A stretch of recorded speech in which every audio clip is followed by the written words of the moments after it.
Olá, sou a doutora Flávia Mambrini e esse é mais um episódio do nosso PausaCast, o seu podcast para você dar uma pausa e cuidar da sua saúde.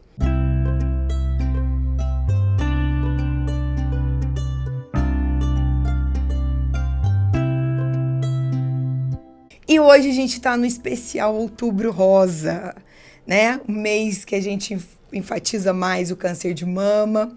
E estamos aqui com uma convidada muito especial, muito querida, que é a doutora Graziela Fernanda.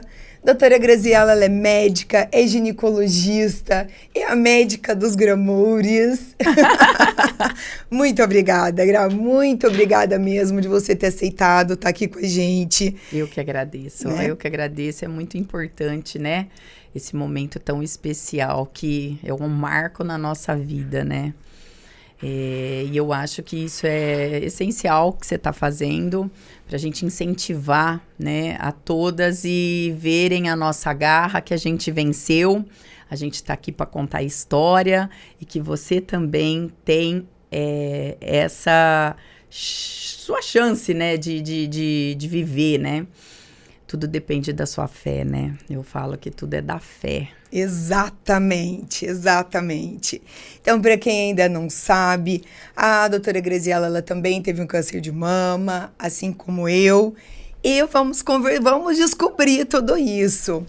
Gra, conta pra gente, como é que foi, quantos anos que você tinha, como que aconteceu, né? Então, porque vamos lá. Cada um é de um jeito. Exato. E às vezes a gente, como médico, eu acho que até um erro, a gente fica muito enfatizando só nos exames. Não, olha, você vai fazer ali na mamografia. E assim, na realidade a gente vê que eu não descobri assim, fui eu quem descobri, na palpação. Então, como que foi? Me conta. Então, foi assim, 39 anos, né, sem antecedente nenhum na família. Às vezes eu posso chorar porque tamo eu já junto, começo temos a lenços. chorar pra falar, porque é uma batalha muito difícil, né, Flávia? É só a gente estando pra saber o que é. Sim. Né? Com 39 anos, eu palpava um nódulo na mama direita e eu percebia que esse nódulo começava a aumentar. Mas na palpação, o meu era aderido à pele. Então, na hora que eu palpava, ele parecia que andava. Então, eu achava que era característica benigna. Só que ele aumentando me chamava a atenção. E um belo dia... E fazia quanto tempo que ele estava assim, que você tinha sentido? Uns 2, 3 meses a evolução. Tá. E um belo dia, examinei uma paciente. E essa paciente chegou com uma palpação muito parecida com a minha. E ela foi biopsiar. Com isso... ela tendo a biópsia positiva para câncer de mama. Aquilo me deu um negócio. Ela Deus, grávida. Né? A gente vê Deus ali. Eu falei, Jesus amado, acho que eu preciso fazer meu exame. E parece que a gente pressente as coisas, né? Eu não fazia os exames de medo. Então, eu sempre marcava e não ia, marcava e não ia. E quem fez é uma das minhas melhores amigas, né? A Luciana. E ela falava assim, viu, eu fiquei aqui até hoje, até agora, esperando você vir fazer, porque eu nunca ia, eu sempre prorrogava. Até que um belo dia eu tive que ir, né? E quando eu deitei na maca para poder fazer, né, eu deitei e vi aquele nódulo na minha mama. Ele era vascularizado. Eu falei, começou a escorrer a lágrima, eu falei, tô com câncer de mama.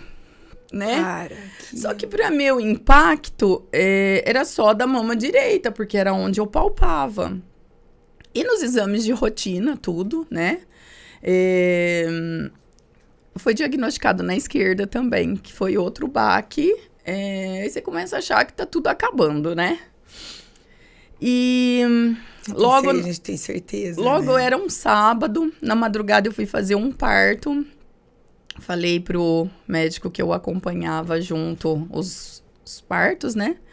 Falei, Politano, eu tô com câncer de mama. Ele, você tá doida? Imagina. Mostrei minha mamografia. E eu também, na hora que eu fiz a mamografia, eu já quis ver o laudo, já vi toda a calcificação, né? Mostrei pra ele, ele falou, você tá mesmo com câncer de mama. Deus é mais. No dia seguinte, ele já ligou pro médico. 7 horas da manhã, o médico já tava me ligando e falando, Gra, quem que arrumou isso? Falei, não, eu vou te mandar a foto do meu da minha imagem. Não tinha laudo, nada, né? E ele falou, realmente, você tá com câncer de mama. Então, segunda-feira, você vai já fazer todo o controle, né? Pra gente ver e já começar a preparar como que vai ser a biópsia, tudo isso. E na segunda mesmo que eu fui fazer, que eu já vi a outra imagem, né? Na ressonância. Então, o meu mundo acabou. E bilateral, né? Bilateral. E como que tava do outro lado? Que tamanho que ele tava? 1 centímetro profundo. Tá. E achava que era uma metástase, mas na biópsia veio que era ductal invasivo bilateral. Era era principal nos dois, né? A gente acha que às geralmente vezes é lobular, né? A gente acha que bilateral. Eu falo que Deus é maravilhoso, né? Porque se eu tivesse um e depois de um tempo viesse o outro, essa situação prorrogando cada vez mais, porque eu vou contar um pouquinho que não foi fácil, eu acho que isso vai acabando com a gente, né? É o medo que toma conta, sim, né? Mas a fé é maior, então a gente não pode deixar... E horas a fé fraqueja, né? Você fala, meu Deus, socorro... E aí, quando eu comecei com os exames, tudo veio a biópsia, era bilateral, então vamos marcar a cirurgia, né? E não tinha mais em nenhum outro lugar? Tinha imagens no fígado e no pulmão. Tá. Mas de controle. Então, você vai, cada vez mais, você vai desabando, né? E eu lá naquela sala que colocam você numa salinha... E, você fez também a sua cintilografia? Porque, olha, parece que tem no fígado, parece que tem. Você fala, meu Deus, o que eu vou fazer? Eu vou morrer já? Então, eu vou viver a vida. Eu falei, eu não vou fazer tratamento. Eu comecei a ficar rebelde. Eu falei, eu vou viajar, eu vou viver. Em algum canto do mundo eu vou morrer, mas vou morrer feliz, né? Mas na hora, é o medo, a primeira coisa que vem, né? Mas depois... Você começa a pôr tua cabeça, acho né? que até sair o laudo ali da ressonância, da cintilografia. Para mim, o pior exame é a cintilografia. Acho que tudo, viu? Sei lá, tudo é a ruim, cirurgia tudo quando você vai fazer o esvaziamento. Não, calma, que não chegamos lá ainda. Tudo, calma, né? Vamos por etapas. E aí, todo esse processo, vamos marcar a cirurgia, marcamos a cirurgia. Só que aí, nos meus exames de rotina... Eu tinha de rotina de rastreamento, tinha um abscesso no meu rim. E aí, não pode fazer a cirurgia, porque se isso daí rompe, você faz uma sepse e morre na cirurgia. Gente! Aí vamos começar o tratamento sem sintomas. Vamos começar o tratamento, era resistente, aí muda o antibiótico e aí vai. Foram uns 20 dias de tratamento para até dar o tempo do antibiótico. Fomos para cirurgia. Fiz adenomasté bilateral, né? Para quem não sabe, o adenomasté tira todinha as glândulas, mantém a areola, né? Mas de um lado eu perdi parcial areola. E aí que vem... E na cirurgia você já colocou prótese? Não deu para colocar prótese. Eu coloquei o expansor. O expansor, para quem não sabe, é tipo de uma bexiguinha que você vai enchendo. E não é uma bexiguinha confortável, Nada. Gente. Vamos falar, parece um válvula, saco plástico duro. É uma válvula que você põe o saco duro aqui dentro, né? Porque era pele e osso. Então, coloca isso para ir colocando o soro fisiológico, para ir expandindo, para dar o espaço, para depois preparar para colocar a prótese. Nesse processo, eu tive infecção, eu tive sepse. Eu passei a minha virada do ano 15 dias na UTI. Meu Deus do céu. Foi triste. E, ao mesmo tempo, eu não tinha medo de morrer, né? Eu não questionava para Deus por que em mim. Eu só questionava por que tanta agressividade. Sim. Né? Eu que sou uma pessoa muito focada na estética, tinha um medo dessa quimioterapia, né? Porque você teria que ficar 6 meses afastada do centro cirúrgico, no meu caso, por causa que, como a imunidade cai muito, a gente fica muito suscetível à infecção, né? Então, eu não podia ir para o hospital. E eu sou tigre, eu não consigo ficar parada, eu sou ligada no 800 mil volts, né? Eu tirei os drenos 15 dias pós-cirurgia, no 16º eu estava dentro do hospital fazendo um parto. Ai, gente do aquilo me renovava, aquilo me dava vida. Sim. Eu não queria que ninguém soubesse. Eu não contava pra ninguém, eu não queria que ninguém soubesse, porque eu falava assim, se as minhas pacientes souberem, elas vão parar de vir, porque elas vão achar que eu vou morrer. E eu não vou morrer, né? Então, eu não queria que ninguém soubesse, eu não queria que ninguém tivesse dó de mim. Coitadinha, não queria que ninguém tivesse dó de mim. Tem um estigma muito grande ainda, né? Você fala do câncer. Aí, de início, teria que fazer, pelas características do câncer, a quimioterapia, mas era uma coisa ainda discutível, né? A quimioendovenosa, eu me revoltando que eu não queria perder cabelo, não queria perder sobrancelha, aí vem um monte de informação que podia cair dente, cair unha, e eu comecei a me ver um monstro, eu falei, eu não vou virar esse monstro, eu prefiro não fazer do que virar um monstro, né? Porque as pessoas vão te... Comecei a ganhar muito lenço, e aquilo foi me entristecendo, sabe? Eu me vendo doente. Sim. Eu falei, não, né?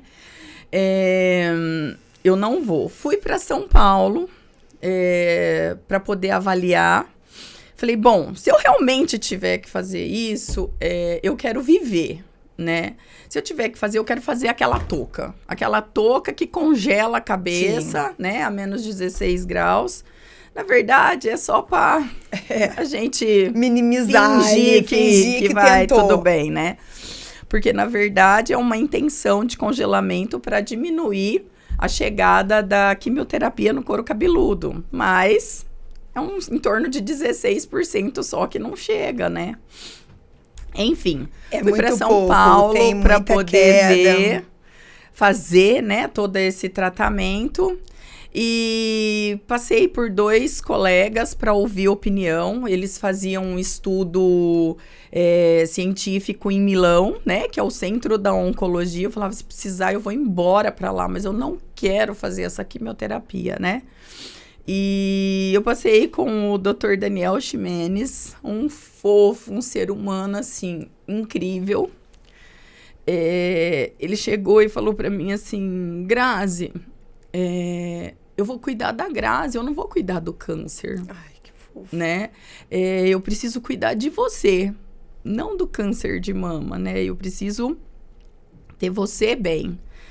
E veio, me mostrou todos os estudos, né? E ele falou, há 2 anos atrás, você não tinha escapatória. Era, pronto, acabou e não se fala mais nisso. Hoje, você tá em cima do muro. Pelas características, né, do tipo do câncer. E aí, eu peguei e falei, eu opto então por não. Por quê? Ele me dava só 3% a mais de qualidade de vida se eu fizesse. Tá. Falei, 3%, eu não sei nem se eu chego até lá. Então, se eu viver agora bem, eu não tenho esses 3% para pensar lá na frente. Eu vou viver muito bem. Eu brinco com todo mundo que eu vou chegar até 120 anos, né? Outro dia, não sei quem falou assim, não, mas eu vou viver muito, até 109. Eu falei, eu vou no seu enterro, então, porque eu vou até 120, né?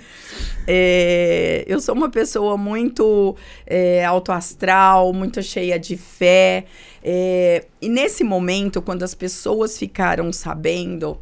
E você contou? Não, é o boca a boca que você não quer que saia mais, né? Mas assim, ao mesmo tempo eu pedi perdão para Deus, porque eu fui vendo quanto eu era amada.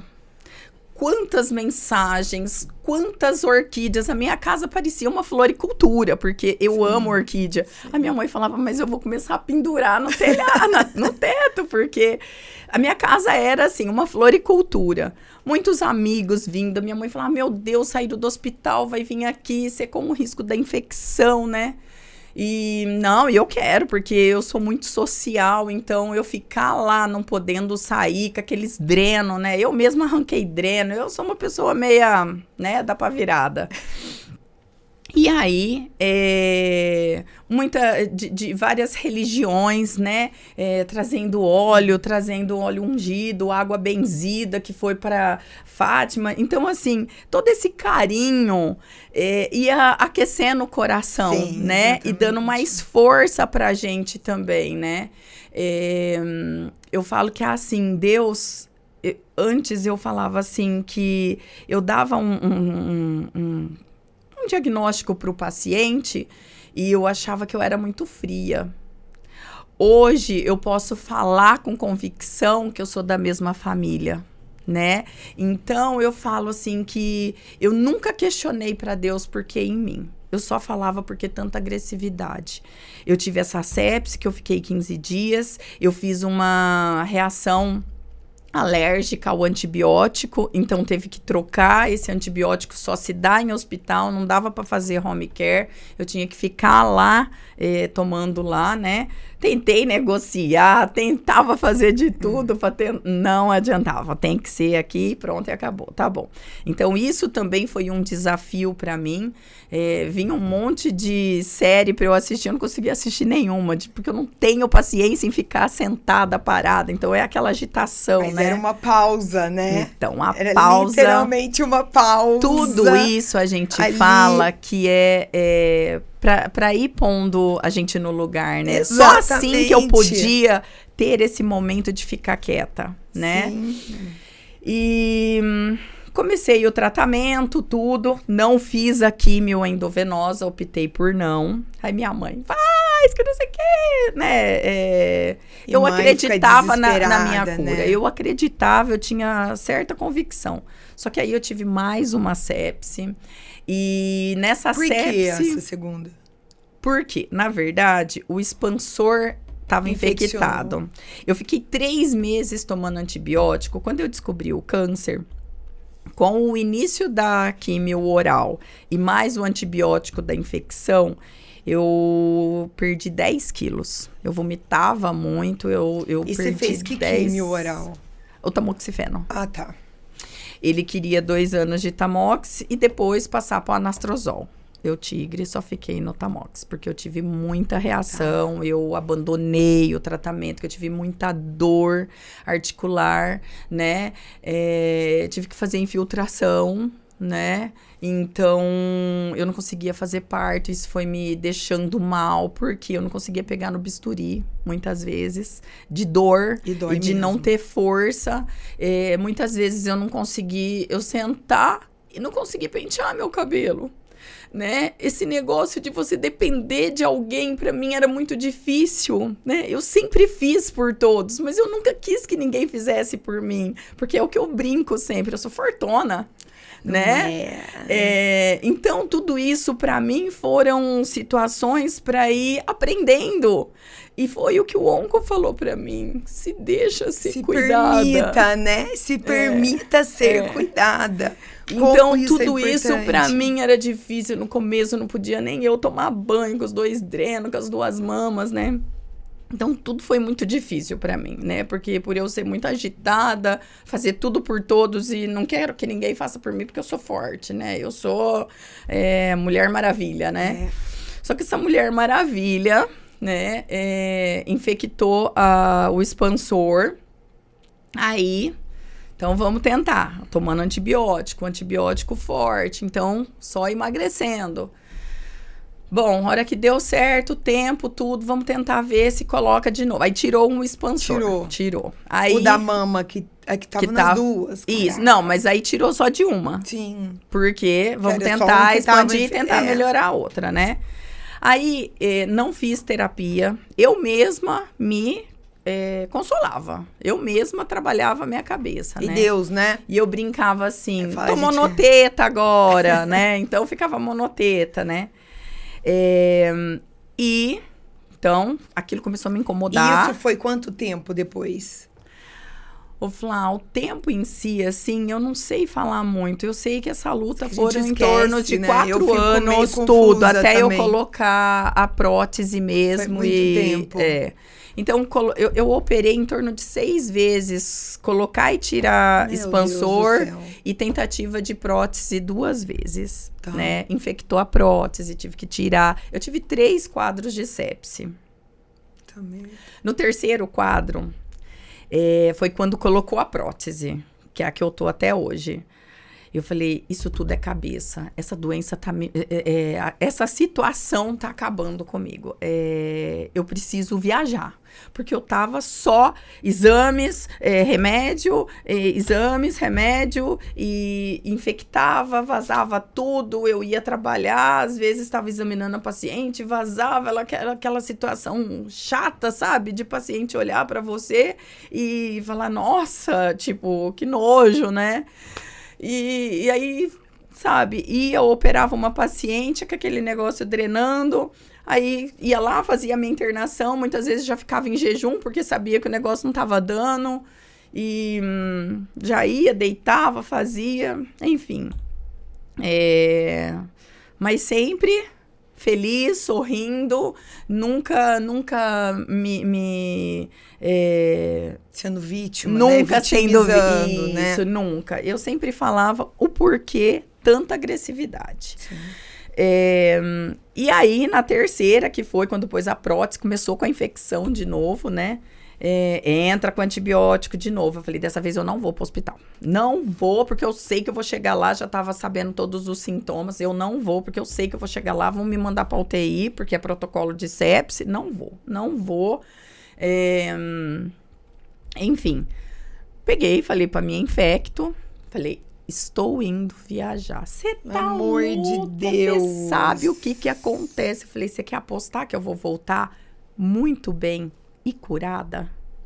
Pelo amor de Deus, que não sei o que. Eu falei, Dri, fica tranquila. Já deu tudo certo. Só de eu estar pensando já que eu vou com a minha passagem, porque eu já tinha até comprado a passagem. Eu só comuniquei pra ela me dar um antibiótico de... Oral. E ela pegou e falou assim, seja o que Deus quiser. E eu falei, e ele quer, porque ele quer me curar, né? E pra onde você foi? Minha filha, eu tenho um afilhado que ele tava lá na Turquia. E eu fui pra lá. Fiquei 10 dias lá.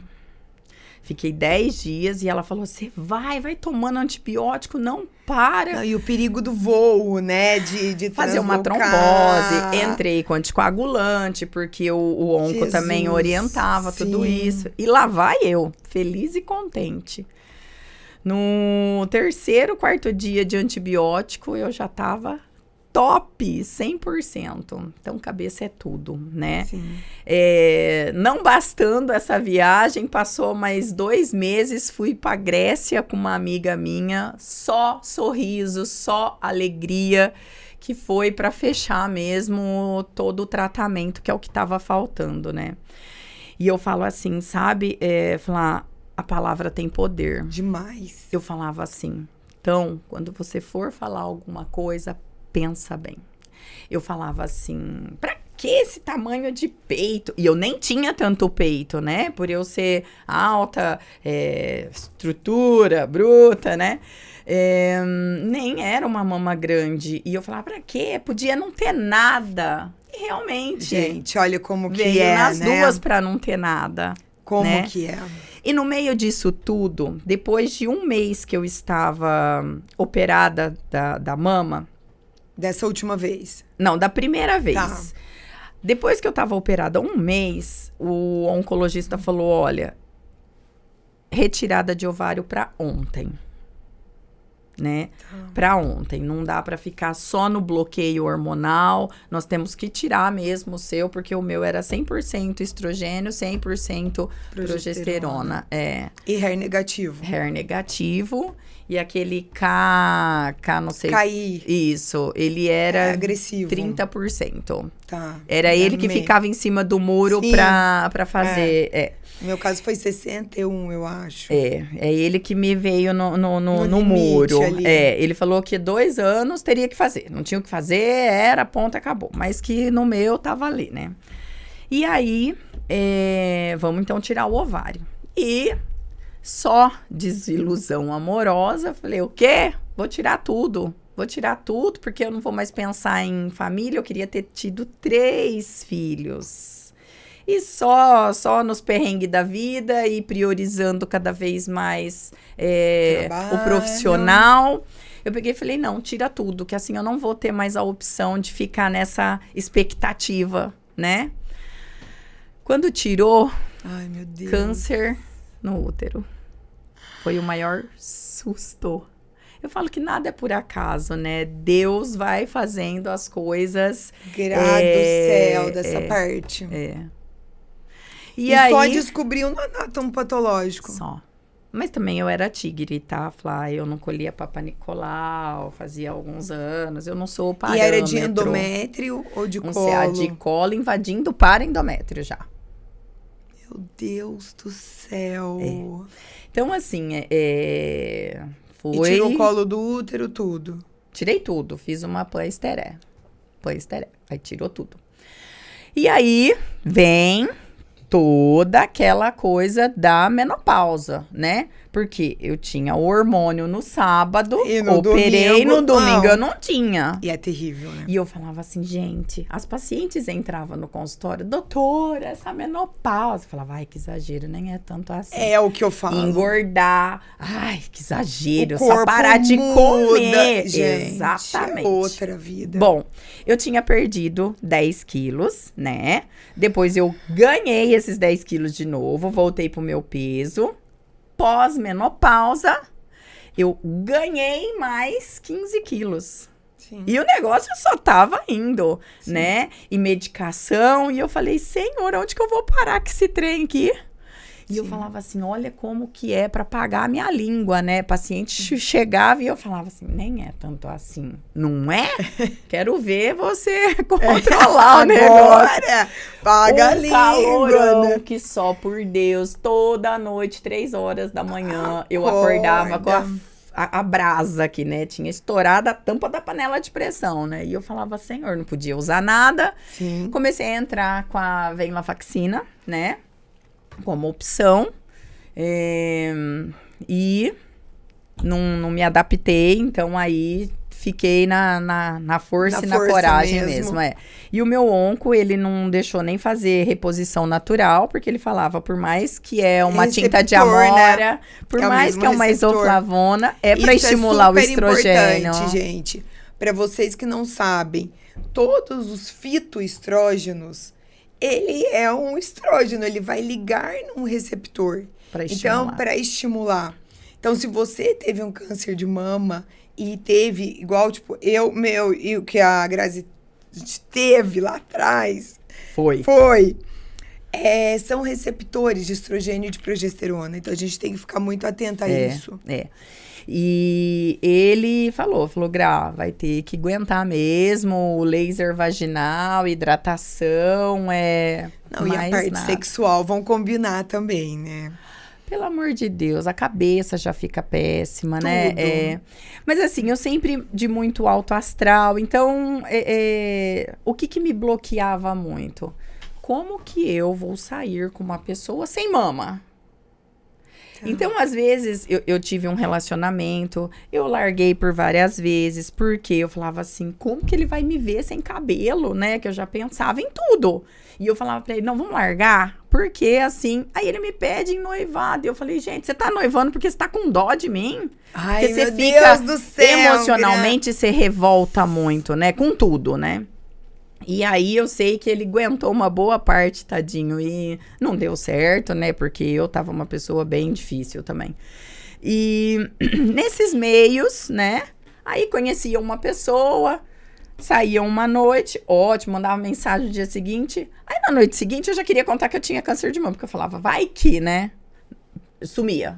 Falava, parecia que eu tava passando uma doença pra pessoa.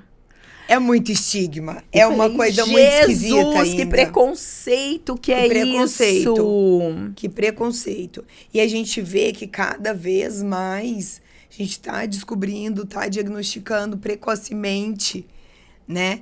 E ainda tem esse estigma grande, gente. O câncer de mama é igual qualquer outro câncer. O câncer, ele é uma doença também. Ele é o mais comum na mulher, né? E ele é o segundo maior de câncer. O primeiro é o câncer de pele, né? Então, eu falo que, gente, tem que se cuidar. Se pegar lá no comecinho... Olha, é tudo muito mais fácil, tudo muito mais tranquilo, né? Então, não tem porquê. E a gente tem que também atentar a uma coisa. Porque, você vê, eu descobri com 37, você com 39. Então, assim... Sem antecedente na família. Sem antecedente, sem genética, né? Teste genético seu também é negativo, né? Eu não fiz porque eu não tenho nem irmãs e nem filhas, né? Eu fiz por conta da minha filha. E o desespero.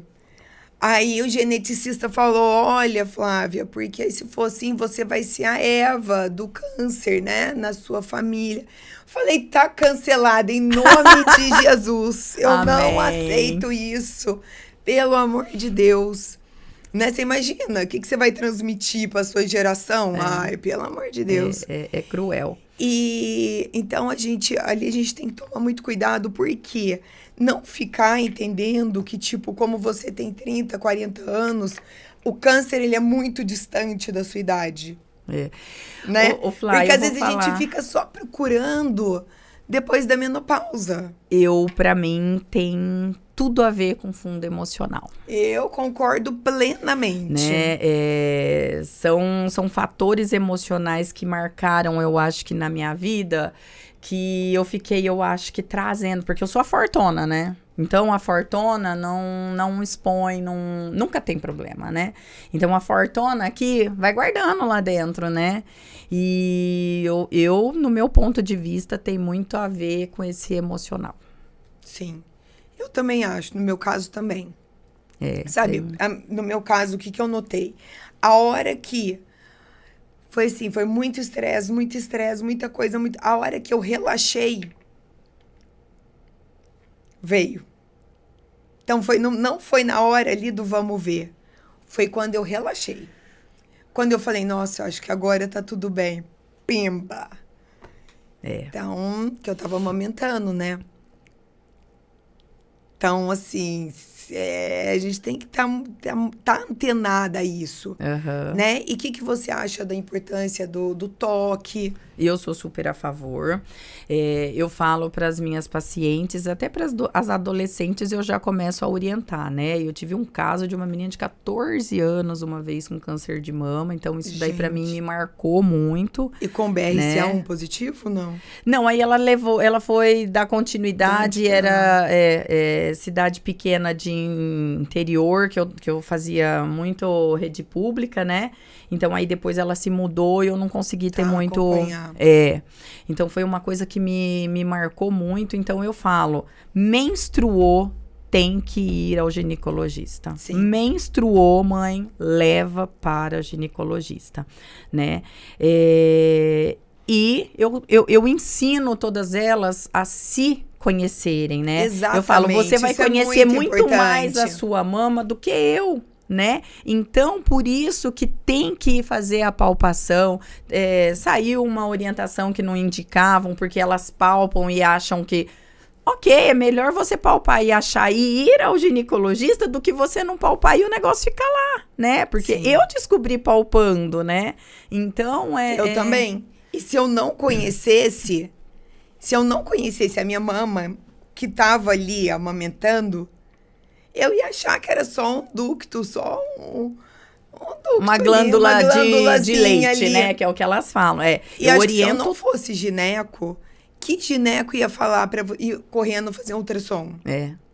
Eu falo para todas as minhas mãezinhas. É muito quando sério. Você ganha neném, você é a maior facilitadora para ter um câncer de mama e trombose. Porque é um boom de hormônio no teu corpo que lasca tudo. Uma vez, até um médico, ele me falou muito o seguinte: o ducto nosso, imagina, ele termina a formação do ducto quando amamenta. Então, quando você amamenta precocemente, essa formação ela terminou e tudo certo. Quando a gente ou amamenta tardiamente ou não amamenta, acaba que ele ainda não tem essa formação completa. E aí a chance é maior. Entendi. O geneticista que me explicou uma vez que eu falei, não tem explicação, né? E é uma coisa que a gente ainda não tem uma explicação. Não tem muito, não. A gente sabe que tem relação, né, com fatores de alimentação, tem tudo a ver. Lógico que o perfil familiar é o principal, mas os fatores adversos também influenciam muito para esse câncer. E predominância estrogênica? Você tem visto muita? De quê? Da mulher, ela tá com mais estrogênio no corpo. Você tem notado isso? Sim, por quê? Né? Isso está sendo uma coisa que os oncologistas estão falando muito, que está aparecendo muito câncer aí, mas de mama e hepático, por causa do tal do chip da beleza, né? Que estimula muito aí também, né? E eu acho que nem só isso, eu acho que a alimentação, a parte intestinal. Sim. Então, tem muita coisa ali que está influenciando, né? Sim, sim. A gente vê a parte distrobolômica também, que é aquela parte intestinal que as bactérias não conseguem eliminar. Sim. A parte do estrogênio. Tem tudo a ver. Então, acho, né, muita coisa. Sim, sim. Gra, muito bom estar aqui. E eu quero que você deixe uma frase que você deixaria assim para as mulheres que estão passando pelo câncer de mama agora? É o que eu sempre falo, né? Eu virei uma referência para muitas mulheres que me procuraram, né? E uma vez eu recebi de uma funcionária do hospital que ela estava com câncer de mama e ela me mandou uma mensaginha no Instagram assim: como a senhora conseguiu esbanjar sorrisos porque ela estava com câncer de mama, diante dessa situação terrível. Eu peguei e falei, eu nunca fiz da doença ser um problema, né? Eu sempre tirei como positividade para alguma coisa, né? E me ligar muito mais à fé e trazer a fé para muitas pessoas. Exatamente. Então, eu falo que medicina sem fé não é medicina e doença sem fé não tem cura. Então, Deus em primeiro lugar, né? Eu falo que Deus é tão maravilhoso, Ele me provou que o que eu peço, Ele faz. Amém. Né? Você é uma filha querida de Deus. E eu sempre fui muito fiel a Ele e Ele me curou. Eu falo que eu morro de medo de fazer exame, aí a hora que eu vou para fazer, eu falo, por que eu vou ter medo? Ele não vai mais, ele já me falou que ele não vai mais fazer nada, né? Eu pedi, ele fez o que eu pedi, né? Eu não queria ter nada, mas ele não deu nada de mama para mim, né? E então eu deixo aqui o meu carinho, tenham fé. Porque Deus alimenta o coração da gente, alimenta a força da gente, alimenta a vida da gente. E deixar ser cuidada. Né? Amém. Permita-se, deixar né? ser cuidada. Eu ainda tenho um pouco de dificuldade nisso, mas mudei muito em relação a se deixar ser cuidada. Porque Deus é o nosso Pai. E Ele quer cuidar da gente. Né? E quando a gente sai daquele lugar de Deus, porque às vezes a gente querer fazer, a gente quer assumir um lugar dele. Né? E o nosso lugar é de filha. É de filha protegida, de filha amada. Sim. Né? E demora. E às vezes a gente precisa passar por um turbilhão para se recolocar ali, né? E vou falar. Eu falo para as minhas pacientes, só vem nos fortes. Sim. Porque a jornada é pesada. É pesada. Mas hoje tá aqui, né? Sim, pra contar a ajudando história. muitas e com certeza. Hoje o atendimento das pacientes é totalmente diferenciado. Sim. Né? Sim. Tanto pacientes com menopausa, tanto pacientes que descobriram alguma coisa. É verdade. Hoje muda tudo, porque hoje eu sei o que ela tá falando. Sim. Muito obrigada de estar aqui com a gente.